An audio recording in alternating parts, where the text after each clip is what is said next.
दोस्तों, डार्क कहानी फाइल्स के एक और डरावने एपिसोड में आपका स्वागत है। मेरा नाम है रोहन और आज मैं आपको सुनाने जा रहा हूँ एक ऐसी कहानी जो शायद आपकी रूह तक को हिला देगी। यह कहानी है पुरानी लाइब्रेरी का रहस्य, एक ऐसी जगह की जहाँ सिर्फ किताबें ही नहीं बल्कि सदियों पुराना श्राप भी कैद है। वाइब कहते हैं जिस्टिकल आइक, जिसने भी उस लाइब्रेरी में कदम रखा वह कभी पहले जैसा नहीं लौटा।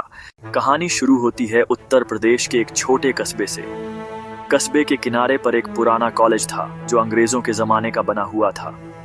यह कॉलेज कई साल पहले बंद हो चुका था, लेकिन उसकी एक बड़ी जर्जर हो चुकी लाइब्रेरी अब भी खड़ी थी।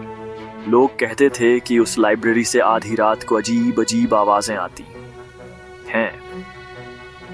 किताबों के पन्नों के पलटने की आवाज, किसी के धीरे धीरे पढ़ने की फुसफुसाहट और कभी कभी तेज चीख।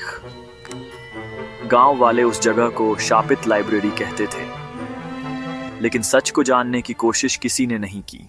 फिर कहानी आती है अंजलि की, जो शहर से आई एक रिसर्च स्कॉलर थी। उसे पुराने कॉलेजों और उनकी हिस्ट्री पर रिसर्च करनी थी। जब उसे इस लाइब्रेरी के बारे में पता चला तो उसने ठान लिया कि वह इसकी सच्चाई जरूर पता करेगी। गांव वाले उसे रोकते रहे, लेकिन अंजलि नहीं मानी। एक रात वह अकेले टॉर्च और नोटबुक लेकर लाइब्रेरी पहुंची।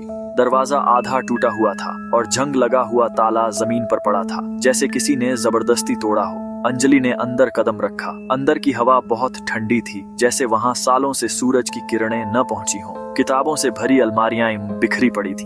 धूल इतनी थी कि हर चीज को एक मोटी परत ने ढक रखा था। लेकिन सबसे अजीब था, एक टेबल पर खुली हुई किताब, जैसे किसी ने अभी अभी पढ़कर छोड़ दी हो।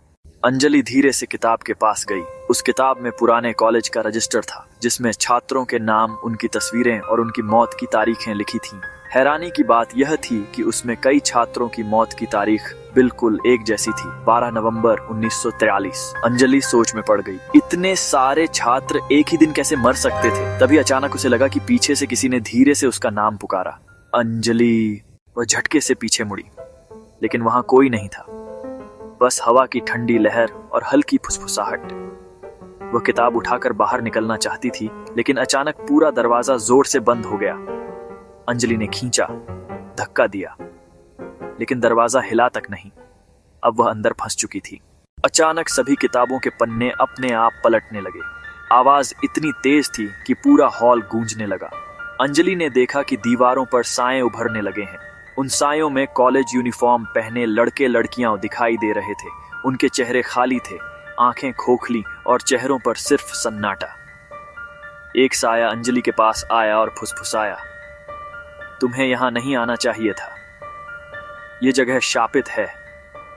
हमें जिंदा जला दिया गया था इसी लाइब्रेरी में। अंजलि के होश उड़ गए। उसने पूछा, लेकिन क्यों?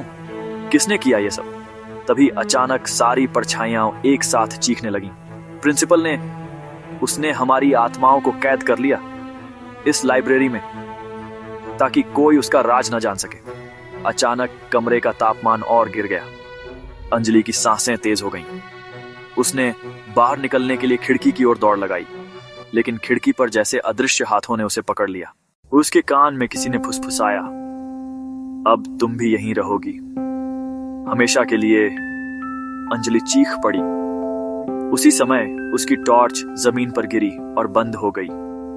अब चारों ओर सिर्फ अंधेरा और भूतिया फुसफुसाहट। सुबह जब गांव वाले लाइब्रेरी के बाहर पहुंचे तो दरवाजा खुला हुआ था, लेकिन अंजलि कहीं नहीं थी।